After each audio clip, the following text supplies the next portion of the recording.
Hello, and welcome to another episode of Unstoppable Overcomers. Tonight is actually number 50. 50. Yeah, now you can see both hands. And tonight's sponsor is Camaraderie Rescue Mission. We partnered up with them. So if you would like to order your coffee and 50% of the proceeds do go to Camaraderie Rescue Mission and helping our veterans get the help they need with PTSD and things like that. And as well, definitely there's a link to donating to them as well. So with that, I would love to would love to introduce you to the amazing Dawn Needom. Welcome to the show. It's actually Dauna, but that's okay. Dauna, I'm sorry. I knew I was Okay. going to screw it up. That's okay. That's all right. I mean, Dawn, I respond to Dawn as well. It's just, yes, well, I'm here. Hi. Hi, guys. Hi, everyone. So tell our guests a little bit about yourself and your overcoming story. I am an author. I have of the Better to Burnout series. I have two books out currently. One is a standalone in the series, and one is the first book. And yes, that is the standalone. This is an amazing book, folks. Thank you, thank you. It is a rock star romance with a second chance. That's romantic suspense. I tried to hit as many tropes I think as possible, which I didn't intend to. It just worked out that way. And I'm also the host of the Better 2 podcast, the Better 2 Weekly Intuitive podcast, the B2 Soundtrack of Our Lives podcast, and I am the co-host with Sherry Diamond of the B2D2 podcast. Wow, So, that's a lot. Yeah. Congratulations. Thank you. Thank you. I just finished 100 episodes of the Better 2 podcast, and we will hit the year mark and relaunch on the 23rd of March. So, and you are going to be in that season 5 you are in. So that's something to look forward to. As far as my overcoming story, we discussed something really quick off camera, but I look at it, I've overcome a lot in my life.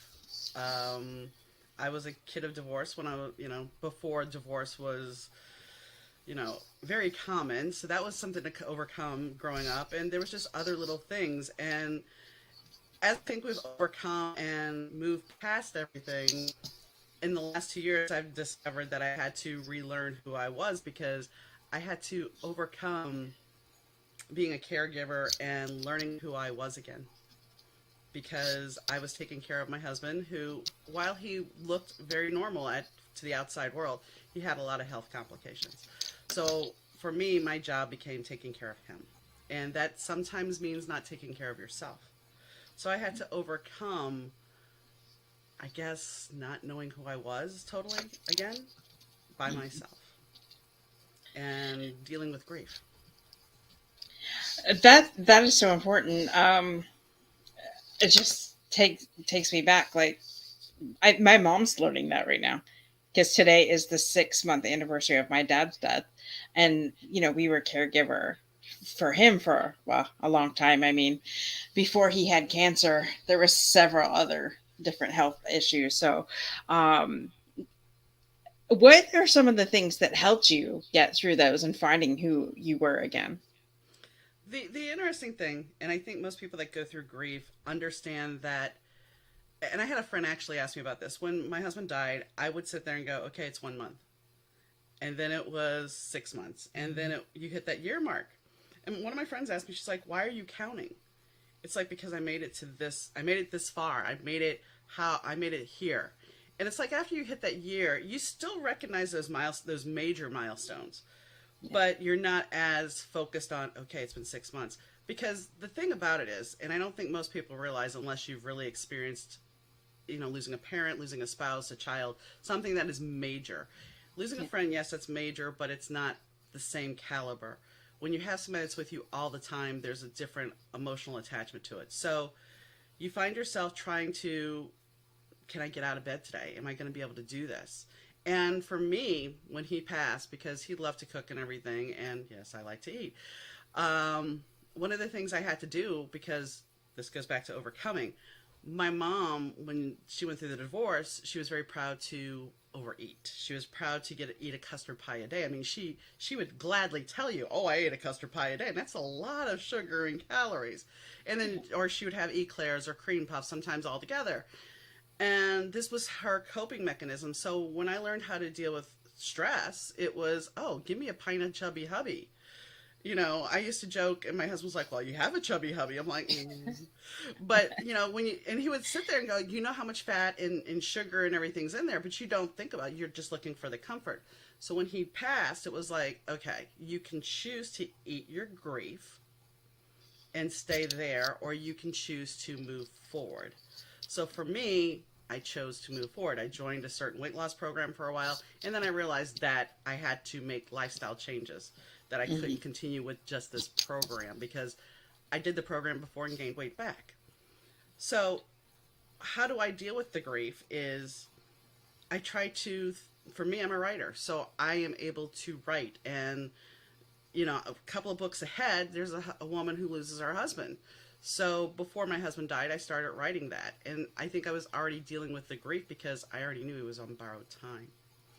Does it prepare you? No. Is there PTSD from watching somebody die in front of you? Yeah. Um, and are there days when, I'm almost 2 years out. I'll be 2 years in June. And while most days are still good, there's some songs that will still trigger it. There's still some times when it's just like you miss them so bad that you don't know how to get past it. You will, but it's like, sometimes it's like, life would be so much easier if you were still here. That's funny you said that because yesterday I was in tears. I had told Dauna just before the show about a family thing that's going on, which I won't say what's going on, but I mean, all I said to my brother's friend yesterday was, I really want my dad here. Like, I really want my dad here because my dad was a rock in our family, right? And when things go south, it's just like, I want my dad. Yeah. Yeah. I mean, you want that person that was there for you to support you. Yeah, exactly. And making notes here, maybe I'm weird, but it seems like every month I notice when the 14th hits.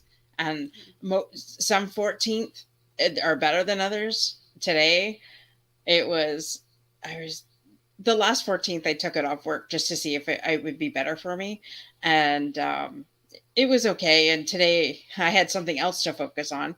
But I mean, it's still, it seems like I've noticed every month when it is, right?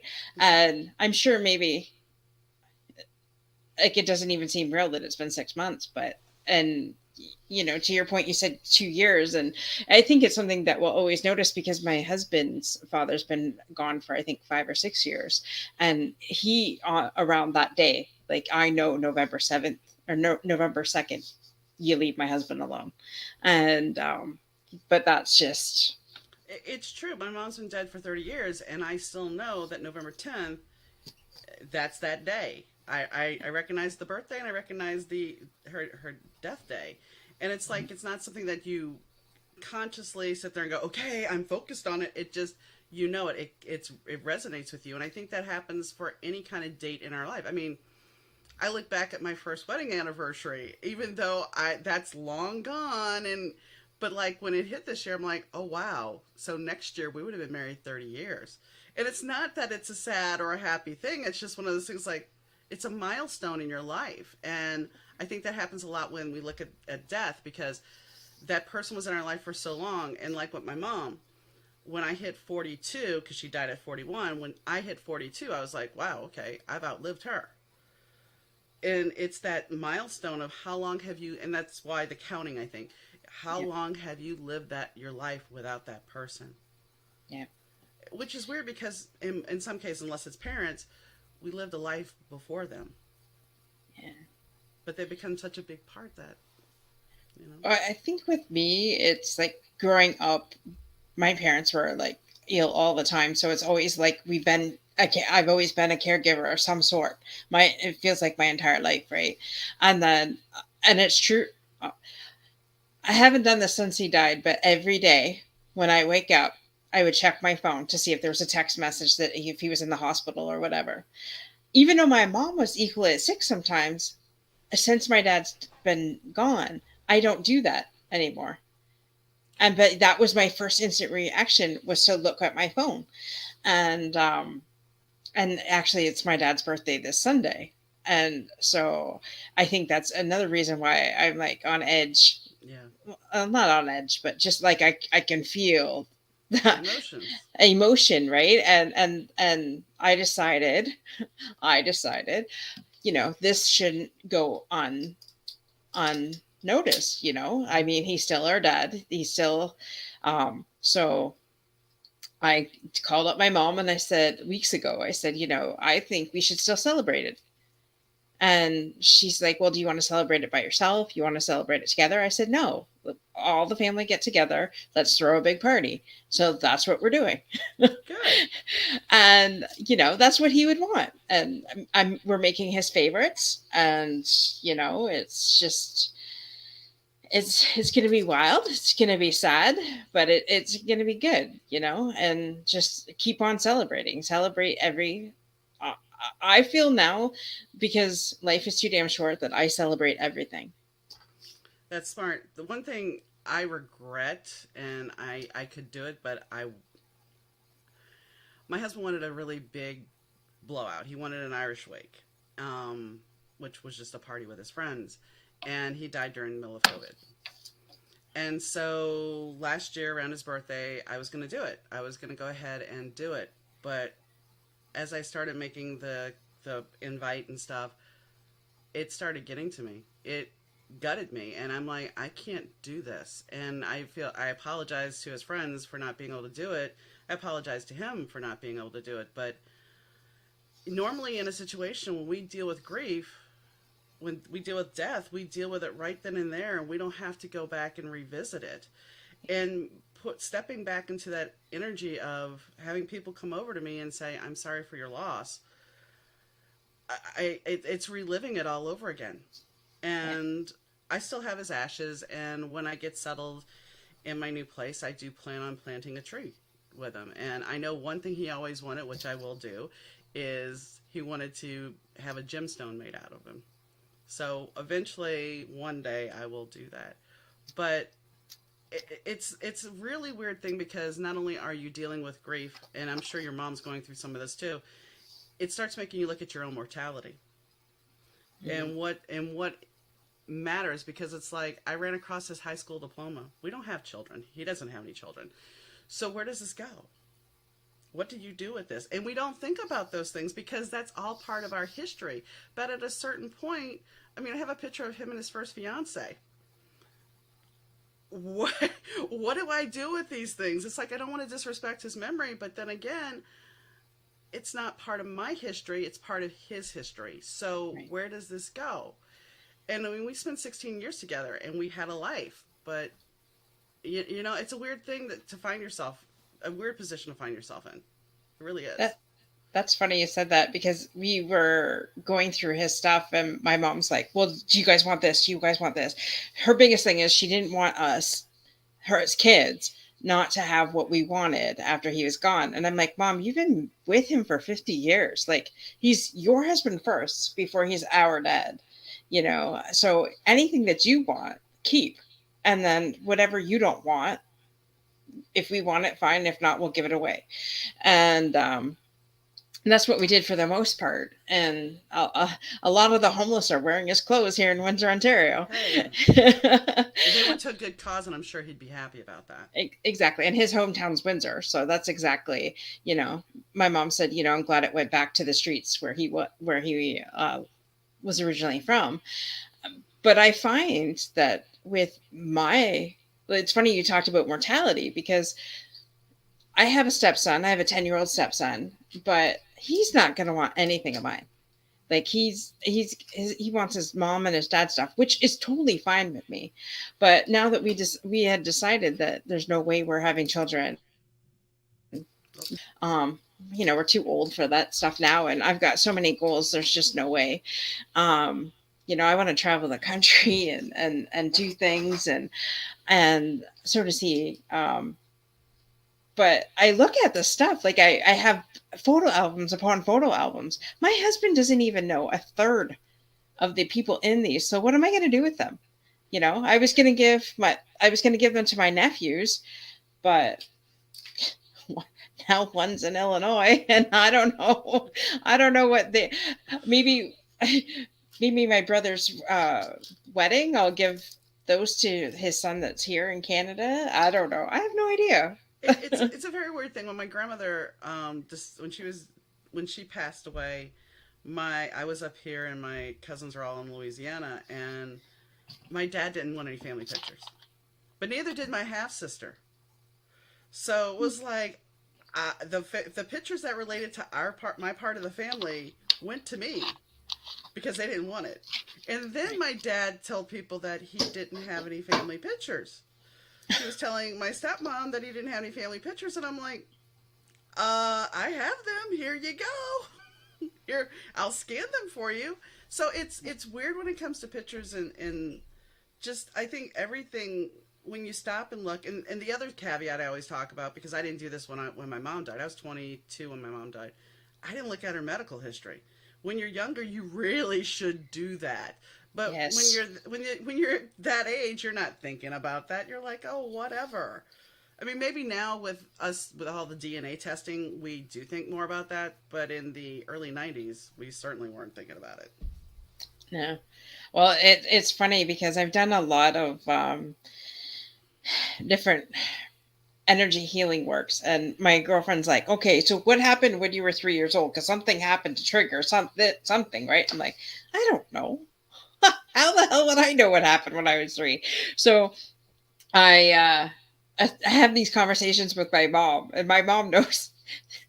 My mom knows that if I ask a question, it doesn't mean anything. Just tell me the answer. Like, tell me. And it's funny because it came up at a time when I was 5 or 6. Um, I have a deep attachment to loss, like grief, and part of it was when I was 5 or 6 years old. We had, like, there was 5 people that died on me. Wow. It got so to the point that my mom said that I wouldn't sleep. So she went to go check on me one night, and she said, "Why are you still up?" And I had said, "Because I don't want anybody to die. So if I stay up, no one's gonna die." So I didn't remember that. So Yeah. it's things like this that I ask, right? So yeah, to your point, that is a good thing. Medically wise, definitely we should be keeping track of that for Yeah. ourselves, our children. I mean, my dad, until he hit his early 70s, he had never really gone to the doctor much. And then all of a sudden, he had a heart attack and stroke. It's like, I'm like, and how has his blood pressure been? Oh, it's been fine. Okay, he survived and he's fine and everything. And I found out some of his health history. So now it's like I can go to my doctor and go, okay, this is his. But, there's just you don't realize how much until you are on your own, how much it all applies. Yes, exactly. Definitely. And it's funny how we got on this subject tonight because we weren't even sure which overcoming story we were going to go with. And then No, it just, no. yeah, this is obviously where it was meant to go. So, and you had said just before we started that the next 2 weeks we're in like a renegade thing. So, Yeah, I mean, according to, I check in my the Intuitive Weekly podcast, I do a tarot reading, but I read from Llewellyn's Planetary Guide, and they do a week ahead, or they do a week each week, and the theme for this week was called the Troubles. And I made a pun going, too bad it wasn't the Tribbles from Star Trek, because that would be so much nicer. But the Troubles, yeah, it's just like, just keep your mouth shut this week. And of course, here I am doing an interview, which is not great, but not great timing, but that's what it basically is like. Keep your mouth shut, lay low, and just try not to get yourself in trouble. well, I promise we won't get you into any trouble here on I the. trust you. You've been on my show. Exactly. And that's why I was like, man, I need to have you on here because we talked we talked for an hour on and then like an hour We off talked for air. 2 hours, or an hour and a half to 2 hours on, and then went off air. Oh, So yeah. yeah, so Oh yeah, my gosh. yeah. Crazy. That is hilarious. So Definitely, you need to check Dauna out. Like she said, she has the book series. I did read her book, Yeah. and Yeah. I'm telling you, it was awesome. I need to get the first one so I understand Nigel's story. This I have to say because I have it here in my hand. This book is very dark, twisted. There's trigger warnings on my website because it deals with some very touchy topics. He is a drug addicted bass player, and he's not the nicest guy in that book. But it does have a twist ending. Is he So a and it sex kind of addict too?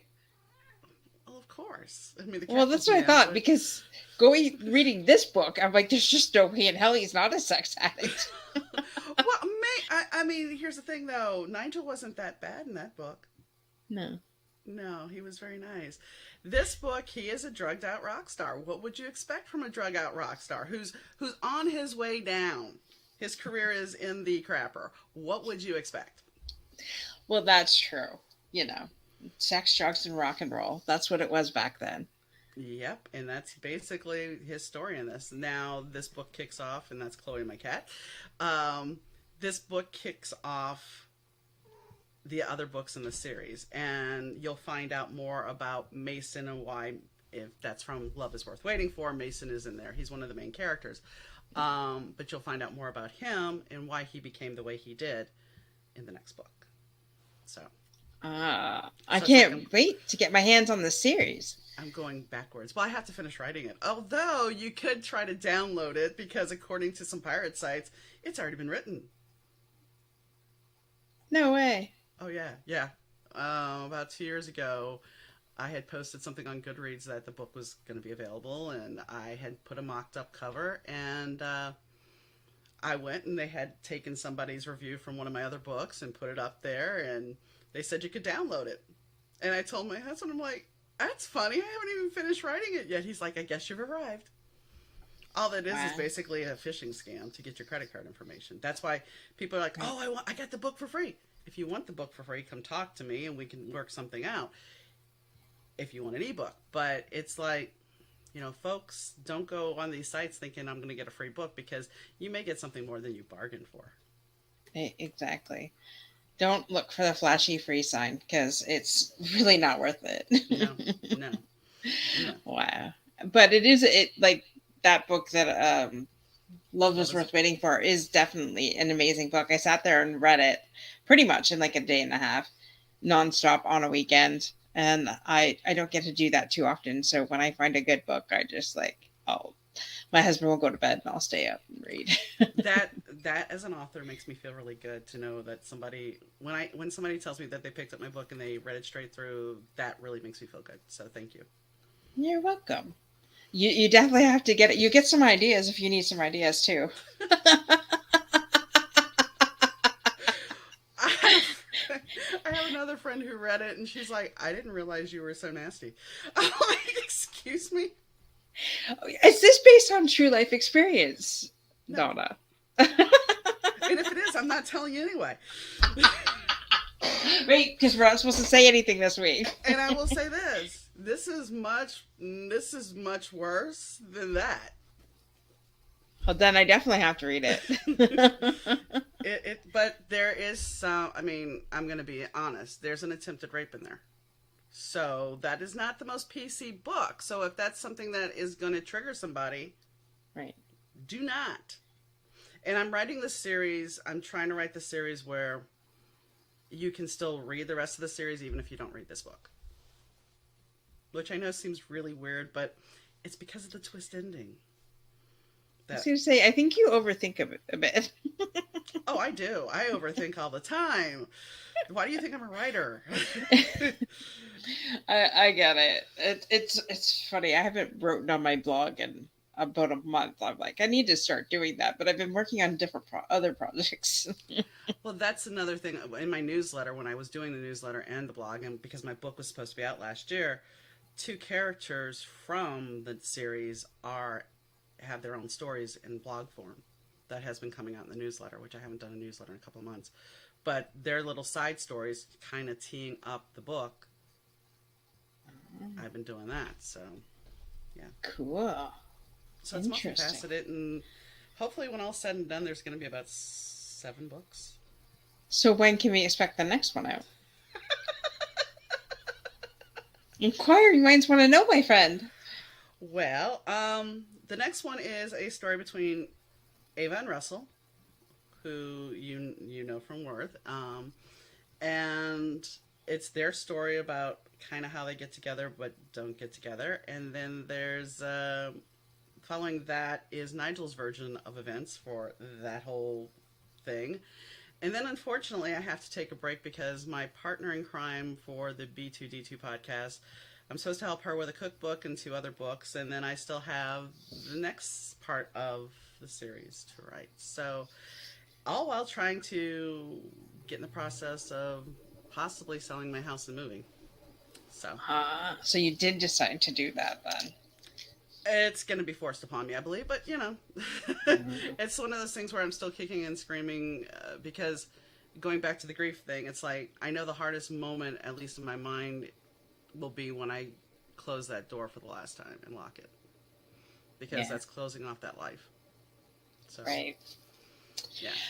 Wow. Well, I'll be praying for you, for sure, because I mean that it's not an easy decision, and my mom's still in the house too, and for me, it was excruciating going back in there the first time. I was busy. We live an hour away, and I had been there every day for like 2 weeks leading up to that, and then I needed. I came back a month later, and I'm in the truck with my husband and my uncle, and I'm starting to cry like 30 minutes away. I'm like, I don't know if I can do this. And my husband looks at me like, what are you, crazy? I'm like, Joe, like, you have no idea. Like, my dad died in the house. So Wow. it was, so when he pulled up, I was just like, it came. And my mom goes, it's hard for you, isn't it? And I'm like, Yeah. but I mean, I've been in it since and I'm fine now. It was just the first time. When my mom died, I went to their house for the first time, and she had killed herself in the garage. So I like could not go out to the garage. I just was really reticent about going out to the garage. Eventually, I did, but it was always one of those things. I didn't have the luxury when my husband died the first time because he ended up. It was a total of 3 times. He died in the car next to me, and what am I going to do? Am I going to? It's our car. I'm not going to go get another car. So I kind of just his cane's still in the car. It's like he's in the co-pilot seat. Um, but I was explaining this to somebody the other day. It's like when we first bought our first house, and he went in for a stint. I remember coming back home that first night going, wow, this house is so big. I'm alone. I don't know. But after dealing with somebody chronically ill and him being in and out of the hospital, and we bought this house, which is a bigger house, I didn't have that same feeling. It wasn't as intimidating as it was that very first night. Right. So it's like, I think maybe your mom feels this way too. It's like, this is our home, but at a certain point, you're comfortable with it. Even if if John would have died here, I'm sure it would be a little bit more awkward. But I got past the car situation, and for a long time, I don't know if your mom witnessed him passing, but I watched John pass, and there would be moments where that visual would still come back, Right. and we got you every time. Yeah. Well, it took him 9 days. And we were there. My brother watched his last breath. My mom didn't. And I said I couldn't do it. I couldn't handle it. Um, but I was right up till about 6 o'clock that day. And then when I got the phone call, he died like 15 minutes after. So I was en route when he finally took his last breath. But um, and I was okay with that. Like I'm still okay with that. And um, the nurse that it's funny because the nurse that we had was somebody that I went to high school with, and I was like, she walked in, and I'm like, I know you from somewhere. Like, where do I know you from? And come to find out, he went to high school, and so she was there with him his last two. Had him all cleaned up, and we were just my mom was waiting for me, and then we were waiting for the morgue to come get him. Yeah. And It's funny. I'd never ever experienced a death like this before. I've never watched somebody die. Number one, and number two, I've never watched somebody. Usually you go to the funeral home and you have that, but he was insistent that he just wanted to be cremated. So we were all there. We all saw him. Whoever wanted to see him, and then we took him out, and he went to go be cremated. And then we had a big party in my backyard.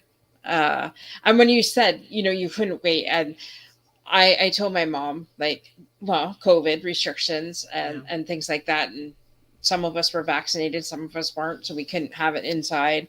And so I said to my mom, it has to be by the latest, the end of October. He died on September 14th. I'm like, the latest, it has to be October. I can't put it off anymore because I just can't do it. And so we did it, I think, on the third or fourth.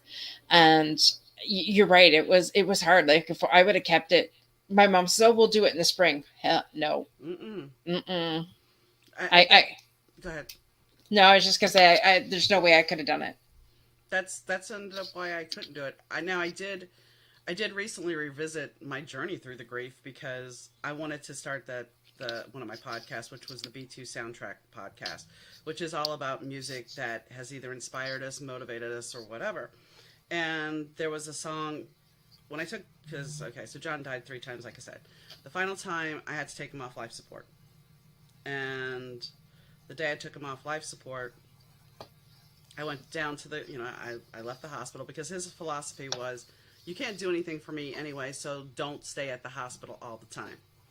So I went back down. I went down, called one of my friends, got in the car to leave, and this song on Duran Duran's record Paper Gods comes on, called Face for Today, and it talks about a guy basically circling the drain and facing death. And it's like, and I had never really listened to the lyrics, but it's like, I get in my car, go to start to go home, and it's like I just took him off life support, and here I am listening to this song about a man facing death and going down the downward spiral, and what is my husband doing? You know? And it was just like, that song, that was one of the reasons. It's like there were so many songs during this time that just kind of hit me. Like, you can listen to a song I don't know how many times, but there's a moment where it connects with you. And so that's why I went ahead and did the podcast. But it was just one of those things where it's like there's been songs throughout this whole journey that I thought, okay, I've made it past. And I tried to listen to one by Imagine Dragons the other day that had gutted me during my little grief journey. And it came on, and I'm like, okay, I got it. And then no, right then and there, I start tearing up. I'm like, skip, we're done. So I mean, there's days where it's okay, and there's days where it's like, mm-mm. Hmm. No, I get that. I Every single time I would get into my Jeep, Scars from Heaven would come on, and I would have to turn it. I turn it, go to another Christian radio station that would be on that one. So then I went to rock. I'm like, screw this. You're not going to find that song on rock station. So I went to rock, listened to that for a while, and then it was around Christmas time, and Elise Lalila came on, and I want to wish you a Merry Christmas. And it came on, and I started bawling, and I was at a stop sign or Mm-hmm. stoplight. And thank God I was by myself. My husband would have thought I was an idiot, but I visualized perfectly right in front of me, my dad just dancing like to that song. And I was done. Uh, I was walking in the house, and Joe's like, "What's wrong with you?" I'm like, I just saw my dad dancing before my eyes at a stoplight. yeah, I mean that's the thing. There's moments like that that will hit you. For me, I remember "Hoobastank's the Reason" was a song that when we first started dating, John's like, "This is about you because you've given me a reason to live my life in a different way, and you've changed my life." So here I am in the middle of the grocery store, got my mask on, so this is not going to be good. So I have the mask on, and the song comes on. It's like, I need to go hide because the tears are there. Just the opening refrain, it's like the tears are there. I need to go hide. I can't deal with this. I can't handle this. But of course, you can't really go hide unless you go sit in the bathroom stall. And then, this is. And of course, because you're tearing up, now your nose is running and you have the mask on. So it's just not good. Exactly. And so, yeah. But I think part of the grieving process is definitely allowing yourself to do that, to allow yourself to grieve, allow yourself to have those moments and not beat yourself up about it, no matter how many years it is or how many months it is. I definitely think that, that's one of the things that I've learned. I don't know about you, but it's helped me process it. Well, you also have to understand that it's not linear. There's not going to be just this one magic moment where it's like, okay, everything's perfect now, because Yeah. there's what one moment that'll pull you right back in. Yeah. So you just have to realize you have to keep going one step, one day at a time, one step and one foot in front of the other, one step, and that's Mhm. all you can do. Yeah. And you had said at the beginning something about learning how to do self care for yourself again. Especially after being a caregiver for so long, and now finding yourself in a different journey in life. So, what were some of the things that you did for your own self care to get you through those moments? Okay, so my husband was legally blind. So it never mattered really how I looked. It didn't matter if I had makeup on or not. And then deciding to redo my books and put them out there, and I hired a public relations agent at the time. And realizing that if you're going to try to be a public figure, you're going to need to keep your appearance. You're going to have to start wearing makeup again. And I mean, I knew how to wear makeup, but I hadn't worn makeup on a daily basis for any reason forever. And I don't wear it daily now, but more or less I do wear it at least 3 or 4 times a week now. And that ended up mushrooming into the podcast. So it's like, okay, I have to make sure I look good. I'm still learning self care, because the interesting thing is, while I learned how to improve my appearance and how to do things more for myself and eat smarter and stuff, there's still a big proponent, which you were like, wow, you're really busy. Yeah. Okay. So I have 4 podcasts, which, that sounds like a lot, and it is, but I have to schedule it all out, and I record it ahead of time for the most part, except for the Saturday show. Um, but there's times when I will have different things going on and a lot of people connecting with me that I don't have. In fact, Sherry got after me a couple of times saying, are you going to take some downtime? And I usually consider my writing downtime, but it's like it's not always that easy. There's times when it's just I don't take the time. I usually take 1 hour in the morning Hmm. to myself, Yeah. but I don't always have the luxury. And I maybe part of it's a distraction. I don't know, but I try to keep myself busy because I didn't. I didn't have the luxury before to be so busy. That was the other thing. When you have, and you know this, when you're a caregiver, your day is structured around appointments and what they need. And while I have my own health issues, his was more prominent that I take care of him. Right. So it's a learning process still. Well, and I think it's all learning and growing. You said you have your first hour in the morning to yourself, so that is awesome. At least you're one step ahead than where you were before, right? Mm-hmm. And it's just finding again what makes you happy and what makes you motivated to do it. And I tell everybody that, and I will admit I'm a procrastinator myself when it comes to self care. I have a lot of sticks in the fire, and I'm trying to keep my Sundays to a minimum of like me not even coming in my office on Sunday. However, I promised my friend on Sunday, I'm like, I promise I won't even come in here. Well, I had I've been waiting to talk to a producer, like an actual film producer, to about my show, right? And I'm like, so I got in contact with him Saturday. So he says, "Oh, can you call me tomorrow morning?" I'm like, what am I going to say? No, because I've Yeah. decided to take the day off. Hell yes, I'm going to call you tomorrow at 10. So, I was on the phone for about 45 minutes and I never went into my office again. I had to, I could feel myself walking in here and then I had to hurry up and back out and go back, you Mm-hmm. know, but I know I needed that time. Like my week was so insane last week with a 24-hour fundraiser, with getting my business partner to be where she needed to be in the keys and doing stuff to set up the business while she's gone. And I'm just like, And then the shit hit the fan with my family Friday night. So I'm just like, Well, that's the thing. It's like, I taught last. I think it was Sunday before last, and I'm on the phone. Saturday we did our podcast and everything, and I had a bunch of things to do Saturday. And Sherry's like, "So what are you doing this week?" And I'm like, "I'm doing this, this, this." And then tomorrow, this is what I'm gonna do. I plan on cleaning up, working on cleaning the house, organizing the house, and I'm gonna write. Yeah.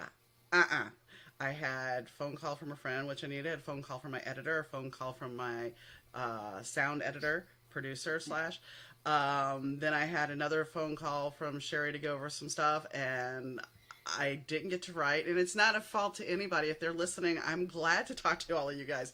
It's just one of those things where it's like, I consider the last 2 weeks kind of like a bump and go car. I don't know if you remember those from being a kid, but they had those little cars that had the battery that had the wheels underneath, and it would hit a wall, and then it would turn like a Roomba, basically. And you just bounce around because it's like, okay, I'm going to do this. No, you're not. You're going here. So. But I'm just finding, like, if I allow myself to not get upset about it and just go with it, it runs a lot easier. And for me, the last 2 weeks, it's just like every time I take a call or make that call or make a connection, it's like a powerful connection. It's like that was the key I needed to get me to the next step. And it's just like boom, boom, boom. And there's a lot coming. A lot I'm excited about. A lot I'm like, oh shit, like what am I gonna do? This is coming true, right? And so you got to take those calls. You got to take those moments, right? And it was heaven.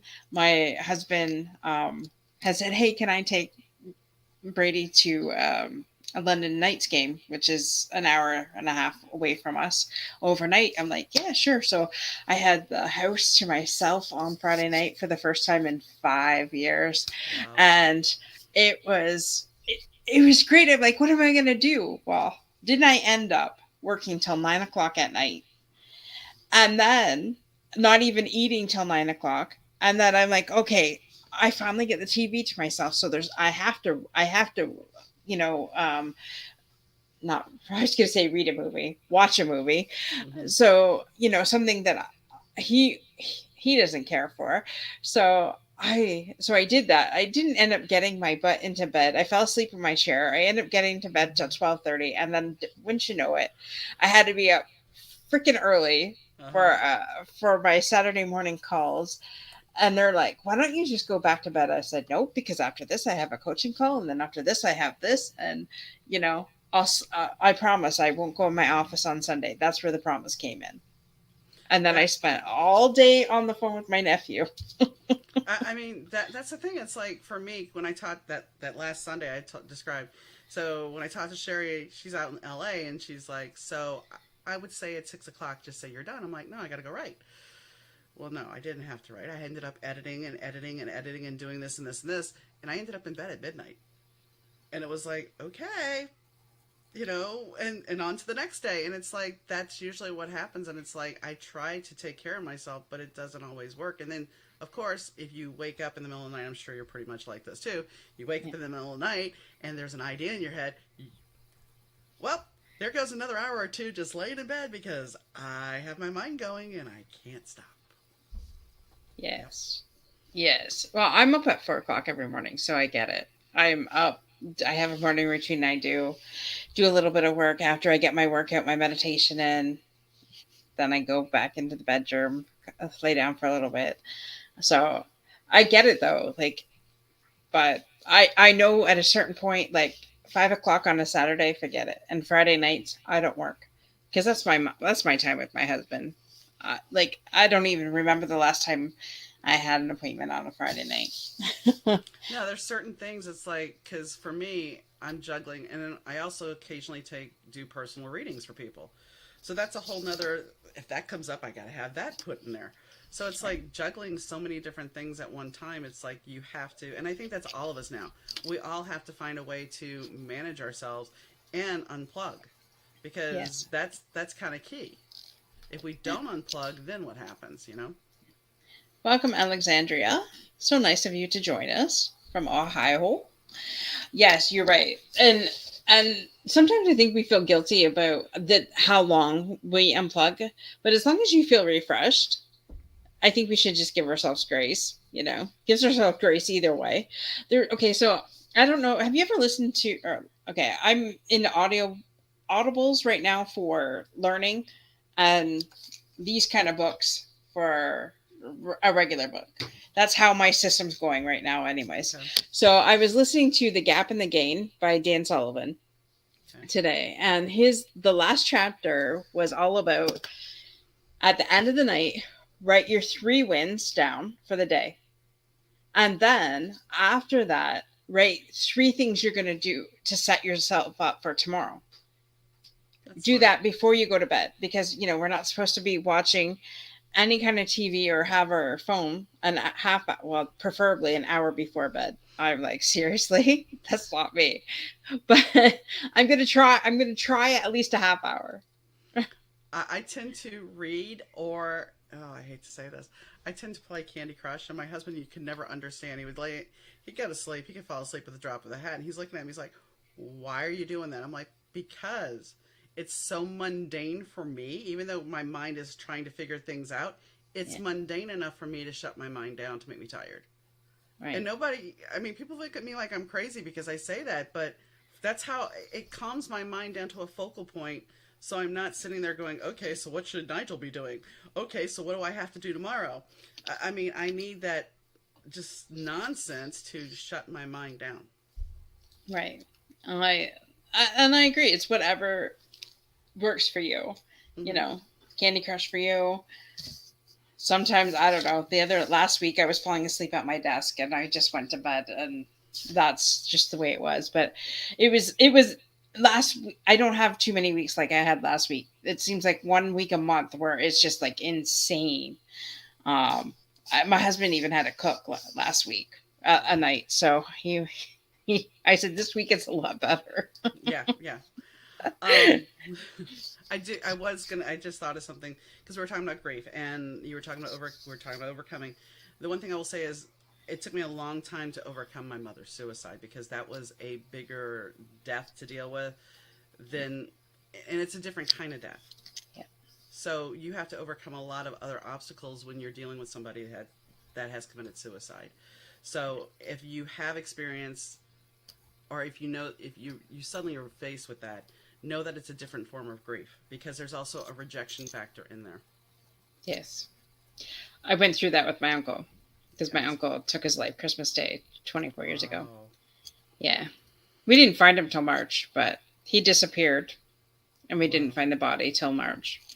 I'm sorry. Um, yeah, thanks. Sorry about your mom. Um, I mean, you're right because you think, well, is it my fault? What did I do? Could I have said something differently? You know, Could I and save them? yes, and it's I struggled with that for a long time, but now it's just like I know it was him. I know it had nothing to do with me, and I know that he was mentally unstable for a long time. So Well, and that's why it's a very fitting topic because it's something that I had to overcome when we were talking. What topic? Because I have had so many different things I've had to learn to overcome, and I think that's true for anybody. Once you hit your 50s, you can look back and go, okay, so what all have I overcome in my life? And if you say, oh, nothing, I'm going to say BS because we've all had trials and tribulations in our life. They may not all be as hard as some, but right, they're not always perfect either. or they lived in a cave their entire life. That's possible, I guess. Maybe, maybe, but I'm still thinking, even if you live off grid, you're still gonna have some problems. Some, Right? you know, there Yeah. might be a bear that comes up. Bear to grab your berries. There you go. I know. I totally agree with you. It's funny because I was talking to a guy named Will Pemble. Was one of the guys that designed and made um, what do you call those things? Theme parks in the backyard. Okay. So I was talking to him. He's supposed to come on the show, but I mean, we kind of lost contact, and I got to come back to him. And why was I? Oh, he says, "Oh, I haven't overcome anything." I'm like, "Dude, seriously? Nothing." He goes, "Well, I don't think of my life as overcoming. I just think of, I think of it a different way." I'm like, "Okay, but it's still the same thing. It's a tomato, tomato. You've had to overcome something." I kind of see where it's coming from because I've had friends ask me, "How did you survive? You've gone through so much." Yeah. And my normal answer is it was my life. And so when I sit here, because your show is overcoming, I can sit here and dissect and go, okay, yes, I overcame these things. But in reality, if somebody were to come up to me and say, so how did you make it through all this? It's like, it was life. I didn't think anything odd about it. I didn't think there was anything different about my life. I thought that was life. Yeah. That is really weird that you said that, because just this past year, I talked to my friend Kara Oker. Her mom had cancer pretty much her entire life, and she passed away 7 years ago of cancer. And she said her entire life was spent in chaos because her mom always being chronically sick with the cancer. She had brain cancer and metastasized and went everywhere. And I never thought of my life being that way until she said that. But it is true. Like every part, like between school and being bullied and having that low self esteem and going through my own shit, and then coming home and my mom not feeling good and her being on the couch and having to make dinner, and then making sure dad was okay because dad would have his things, like, and then growing up, you know having the stroke at 30, and then mom being diagnosed with angina and this and that, and it's just like, holy shit, I don't remember a time in my life when one of them was normal. And so what was normal? Well, that's exactly it. I think for every one of us, our normal is not the cookie cutter image you see in a movie or read in a book. Our normal is something different because it's our experience.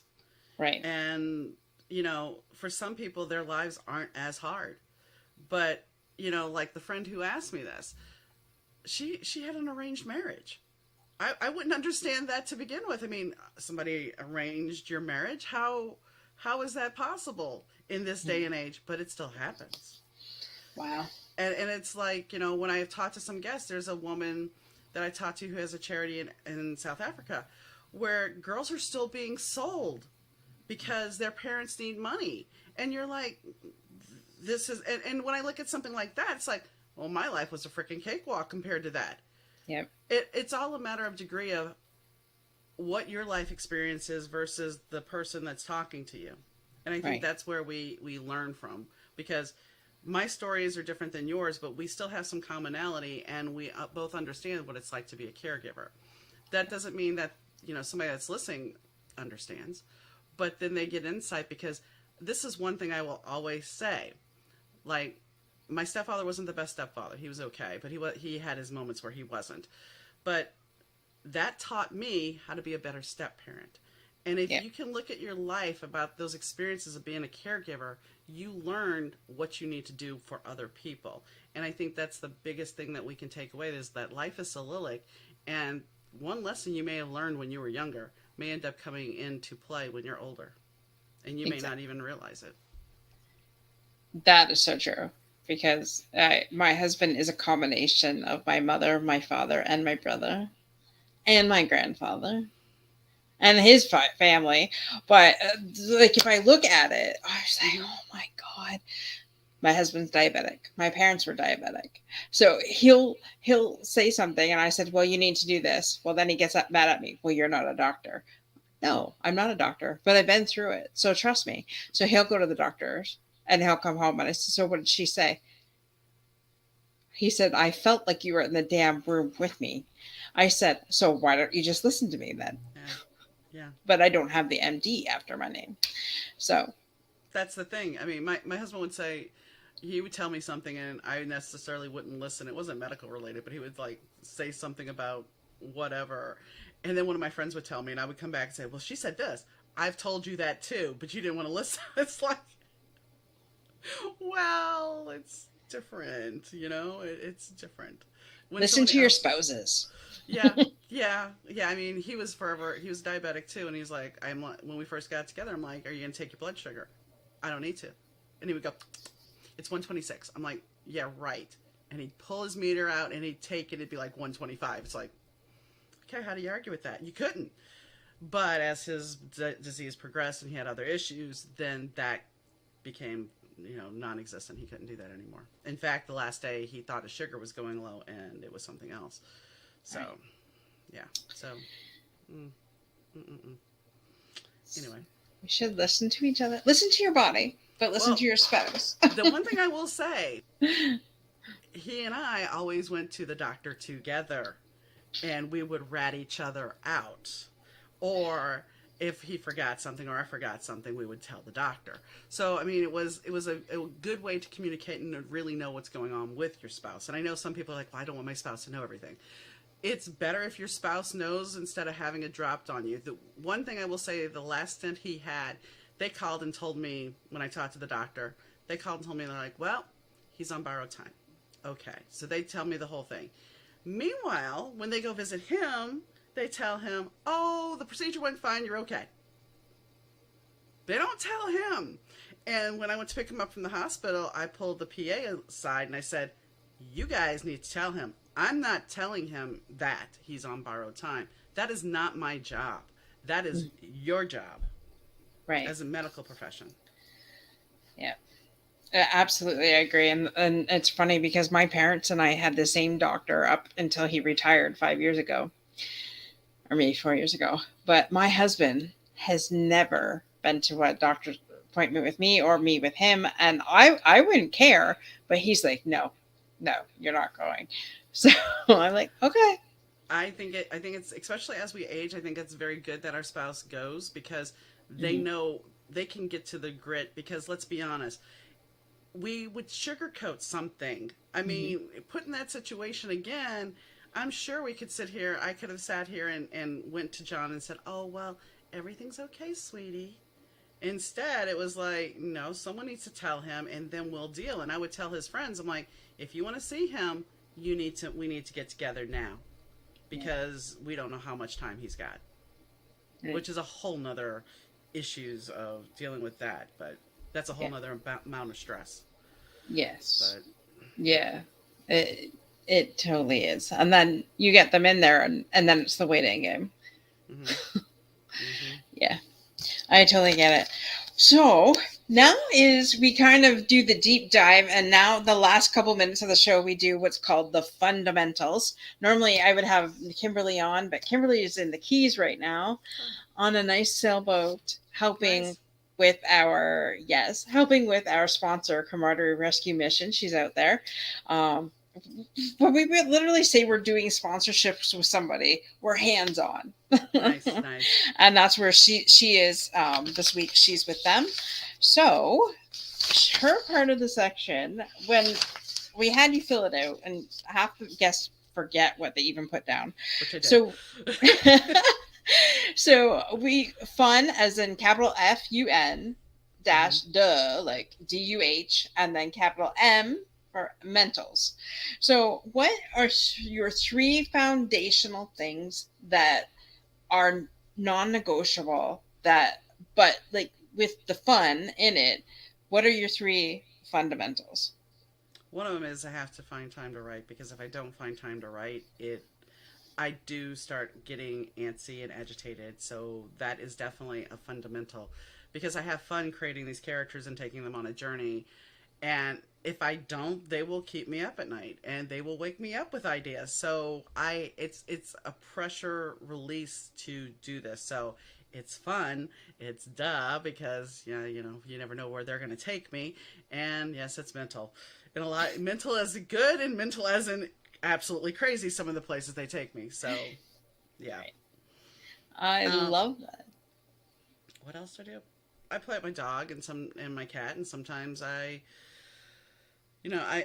take time to do the tarot thing, because that is a form of connecting spiritually. and trying to figure things out and meditating, because sometimes you need to do that and just center yourself, because if you don't, you have a lot of energy that's just not being used. And with COVID, that happened to a lot of people. We didn't have the luxury of getting out and getting the energy. And I still haven't gone out a lot, but it's still, these are tools that I've learned that I have to continually do. I have to be creative. That's the main thing. I have to be creative. Right. I love that. And I always used to say I don't have a creative bone in my body, but that's not true. That's why the show's all about. Well, that's what I mean, I can't tell you how many people I've read for and they're like, I'm not creative. I'm like, do you do this? Do you think, do you think linear, or do you have different ideas? Well, I have different ideas. Well, then you're creative. I mean, it's a matter of looking at your creativity. It doesn't have to be art class. It doesn't have to be writing. It can be just your thought process. It can be how you clean your house. I mean, my husband, when he ate pancakes, here we go, he would make a grid. He would cut his pancakes into a grid. I had never seen anybody make a grid. But if that's not creative, I don't know what is. Exactly. So, you know. That is fun. That is Yeah. funny. Yeah. Well, it has been an absolute pleasure having you on the show, Donna. It's like, I can't believe the hour has just passed. Thank you to our guests for showing up, and I know there's going to be a ton more on the replay. Definitely, thanks for showing up, and thank you, Donna, for coming on the show and being an amazing guest. And don't forget, you guys really need to go get her books. Definitely. And where can they find these books, Donna? You can get autographed copies at dmneedom.com, which is dmneedom.com. They're also available on Amazon. Worth waiting for currently is on Kindle Unlimited until May, I believe. And Daze is not on Kindle Unlimited. But like I said, there are some trigger warnings. And you can find links to the podcast, links to readings, because I do also daily TikTok card pulls. You can find all of that on my website, dmneedom.com. So. And I do believe I put all that in the show notes to begin with, but I just wanted to reiterate that for our guests. Cool. And again, thanks. It has been. It's like, it's honestly, we're going to have to keep in touch, because I found another new friend in Illinois. Yeah, you did. Illinois is really special for you now. Everything points to Illinois right now, let me tell you. I understand. Yeah. All my girlfriends are like, when can you move here? When can you move here? Well, there's a little thing called customs, and there's a little thing called immigration. Yeah. And I don't know if my husband will move to Illinois, and we still have the logistics of his son. So. The weather might be a little better. The freaking Chicago traffic sucks. I'm just telling you. I live 80 miles outside of the city, so I don't have to deal with the traffic, but I have to drive everywhere, so there you go. But we had a really mild winter this year, so. But that doesn't mean next year won't be. Well, I was there in December, and my husband's just like, he's driven in a Chicago winter before, and it freaked him out, and that's why he's just like, there's no way, you said there wasn't a snowstorm coming, you lied to me. I'm like, chill, it wasn't on the radar, and it came up, but then it stopped right away. Well, and this is Chicago, so one minute it could be 80 degrees, and the next minute it could be 30. So, and it could be sunny, and then it could be snowy, all in the same day, in the same hour, even sometimes. So it's just like being in Canada, where I live. It's the same thing. Like, I had a sweater on, and I come home, I'm like, damn, I could have a t-shirt. So I put my Overcomer t-shirt on, because, you know, we all need to be in the Overcomer. And we're all in Overcomer somehow. Yeah. So, yeah. That's what we learned today, is that everybody's life, we all are overcomers without even thinking about it. Exactly. So thank you again for having me. Well, thank you. And that's another episode of Unstoppable Overcomers. Don't forget to subscribe to our YouTube channel, which is Unstoppable Overcomers, folks. So don't forget to do that. And till next week, have a good night. Bye, guys.